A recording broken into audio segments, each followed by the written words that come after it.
कहते हैं विचारों में असीम शक्ति होती है।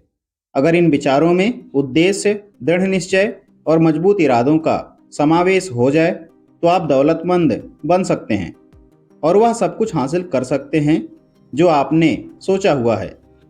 दोस्तों, एडविन सी बर्न्स ने यह खोज निकाला कि कैसे विचार शक्ति से धनवान बना जा सकता है। इस खोज में सफलता पहले प्रयास में नहीं हासिल हुई, बल्कि वह धीरे धीरे प्राप्त हुई। दोस्तों, इस महान रहस्य की खोज की शुरुआत बर्न्स की उस चाहत से हुई जो उसे महान एडिसन का व्यावसायिक भागीदार बनाने के लिए दृढ़ प्रतिज्ञ थी। बर्न्स की उस इच्छा शक्ति की सबसे बड़ी बात यह थी कि वह स्पष्ट थी कि उसे एडिसन के साथ काम करना है, ना कि एडिसन के दफ्तर में काम करना है। आप बर्न्स की कहानी को ढंग से सुनिए, उसकी सोच वास्तविकता में कैसे तब्दील हुई, फिर आपको बेहतर तरीके से समझ आ जाएगा कि दौलतमंद कैसे बनते हैं। दोस्तों, जब बर्न्स के मन में यह विचार कौंधा तब वह इस हालत में नहीं था कि वह इस पर कोई कदम उठा सके। उसके रास्ते में दो चुनौतियां थीं। पहली यह कि एडिसन से उसकी कभी मुलाकात नहीं हुई थी, ना ही एडिसन उसे जानता था। दूसरा यह कि उसके पास रेल का भाड़ा देने का इतना पैसा नहीं था कि वह ऑरेंज, न्यू जर्सी तक पहुंच सके। ये चुनौतियां इतनी पर्याप्त तो थी कि अधिकतर व्यक्तियों के आत्मविश्वास को डगमगा दे और उनकी सोच यहीं पर दम तोड़ दे। परंतु उसके इरादे इतने कमज़ोर नहीं थे। वह दृढ़ प्रतिज्ञ था। उसने हार नहीं मानी, बल्कि बिना टिकट मालगाड़ी से यात्रा करके ईस्ट ऑरेंज पहुंच गया। वहां पहुंचने के बाद उसने एडिसन के प्रयोगशाला में खुद का परिचय दिया और कहा कि वह इस आविष्कारक के साथ व्यवसाय करने आया हुआ है। काफ़ी समय के बाद एडिसन ने इस पहली मुलाकात का खुलासा कुछ इस प्रकार से किया था कि वह मेरे सामने एक सामान्य पर्यटक की तरह खड़ा था, परंतु उसके चेहरे का तेज देखकर यह पता चल गया था कि वह जिस कारणवश यहाँ आया है उसके लिए दृढ़ प्रतिज्ञ है। एडिसन आगे कहते हैं कि इतने साल के अनुभव में मुझे यह ज्ञान हो गया था कि अगर किसी चीज़ को दिल से चाहो तो सारी कायनात तुम्हें उससे मिलाने की कोशिश में जुट जाती है। मैंने भी उसके मजबूत इरादों को भांपकर उसे एक मौका दे दिया था और उसने इस बात को पूरी तरह से दिमाग में बैठा लिया था कि उसे इस सफलता को पाकर ही रहना है। धीरे धीरे उसके कार्यों ने भी यह सिद्ध कर दिया कि मैंने उसको मौका देकर कोई गलती नहीं की थी। इस नौजवान बर्न्स ने उस वक्त एडिसन से क्या कहा यह उतना महत्वपूर्ण नहीं था जितना कि उसने इस बारे में सोचा कि उसे एडिसन के साथ में काम करना है। और इस बात पर एडिसन ने भी अपनी सहमति जताई थी कि अगर विचार शक्ति की यह बात हर पाठक या सुनने वाले तक पहुंच जाए तो उसे पूरी किताब पढ़ने की कोई ज़रूरत नहीं है। दोस्तों, बर्न्स ने अपने पहले ही मुलाकात के बाद एडिसन के व्यवसाय में भागीदार नहीं बन गया था, बल्कि उसे एडिसन के ऑफिस में बहुत ही कम मेहनताना में काम करने का अवसर प्राप्त हुआ था। दोस्तों, यह कार्य ऐसा था जो एडिसन के लिए बहुत ही कम उपयोगी था, पर बर्न्स के लिए बहुत अधिक महत्वपूर्ण। इस अवसर ने बर्न्स को अपने होने वाले भागीदार को अपनी व्यापार कुशलता दिखाने का मौका दिया था। उसका होने वाला भागीदार वहां उसके काम को परख सकता था।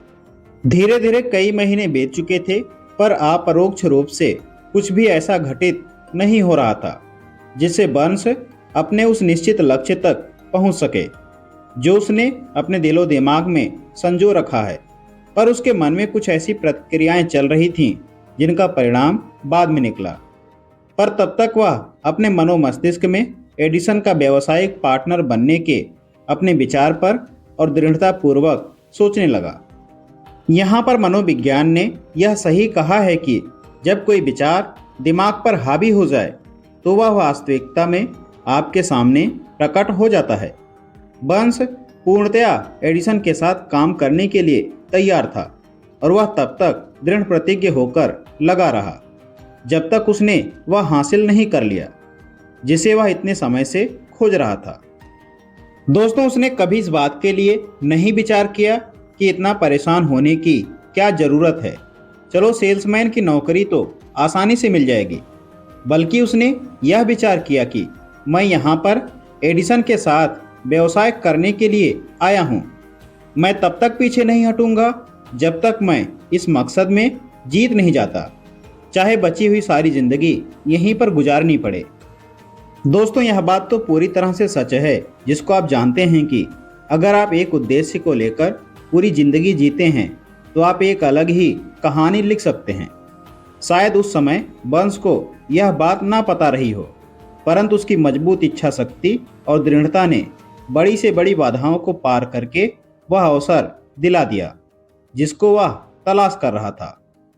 कहते हैं कि अपॉर्चुनिटीज यानी अवसरों की एक खास बात होती है, ये बिल्कुल अलग अंदाज में हमारे सामने आते हैं। सिर्फ इतना ही नहीं, जैसा आपने सोचा होता है उससे बिल्कुल अलग दिशा से भी ये अवसर अवतरित होते हैं। ऐसा भी कह सकते हैं कि अवसरों की यह चालाकी होती है कि वे पिछले दरवाजे से आते हैं और कई दफा तो दुर्भाग्य तथा क्षणिक हार के रूप में भी सामने आ जाते हैं। शायद यही कारण है कि अधिक से अधिक लोग इन अवसरों को पहचानने में चूक जाते हैं। दोस्तों, उस समय एडिसन ने एक नई डिवाइस खोजी थी जिसका नाम एडिसन डिस्टार्टिंग मशीन था। बाद में उसे एडीफोन नाम से भी जाना गया। एडिसन के सेल्समैन उस मशीन के लिए अधिक उत्साही नहीं थे। उन्हें ऐसा लग रहा था कि इसे बेचने के लिए उन्हें कुछ अधिक ही प्रयास करना पड़ेगा। बंस को इस मौके की तलाश तो थी। उसने इस अवसर का लाभ उठाया और तुरंत उस मशीन को बेचने की अपनी इच्छा जाहिर की। यह वह मशीन थी जिसके लिए दुनिया में सिर्फ दो ही लोग उत्साहित थे, एक बंस और दूसरा उस मशीन का आविष्कारक यानी एडिसन। उसने इतनी सफलतापूर्वक इस मशीन को बेचा कि एडिसन ने बर्न्स को उस मशीन को संपूर्ण देश के बाजार में वितरित करने का कॉन्ट्रैक्ट ही दे दिया। इस व्यवसाय की सफलता ने इसे एक नया स्लोगन दे दिया, made by Edison and installed by Burns, यानी एडिसन ने बनाया और बर्न्स ने लगाया। दोस्तों, यह व्यावसायिक संधि इतनी सफल हुई कि इसने बर्न्स को बहुत ही धनवान बना दिया, पर इससे अधिक उसने यह सिद्ध कर दिया कि अगर आप चाह लें तो आप भी अमीर बन सकते हैं।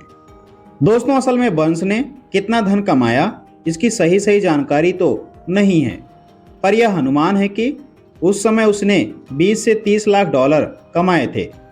साथियों, यह संख्या जो भी रही हो, यह उस ज्ञान के सामने फीकी पड़ जाती है जिन नियमों की मदद से बर्न्स ने वह हासिल किया था जो वह असल में चाहता था। बर्न्स ने यह तब सोच लिया था कि उसे एडिसन के साथ भागीदारी करनी है जब उसके पास इसकी शुरुआत करने के लिए कुछ भी नहीं था, सिवाय इसके कि वह इस विचार को और दृढ़ता के साथ सोचे और इस पर पूरे इरादे के साथ अमल करे जब तक कि वह उसे हासिल ना कर ले। उसके पास तनिक भी पैसा नहीं था, वह अधिक शिक्षित भी नहीं था, यहाँ तक कि उसके पास कोई पावर भी नहीं थी, पर उसके पास साहस था, विश्वास था और इच्छा शक्ति थी कि वह जीत सकता है। इन सभी ताकतों के साथ वह उस महानतम आविष्कारक का दायां हाथ बन बैठा। दोस्तों, आज की इस कहानी के माध्यम से हमको यही सीख मिलती है कि अगर अमीर बनना है तो सबसे पहले सोचना तो पड़ेगा। बाकी का क्या ख्याल है आपका? कमेंट बॉक्स में अपनी राय में ज़रूर दें और आगे भी इसी तरह की इन्फॉर्मेटिव वीडियो के लिए आलोक दिनकर मोटिवेशन को सब्सक्राइब जरूर करें। वीडियो को पूरा देखने के लिए आप सभी का बहुत बहुत धन्यवाद।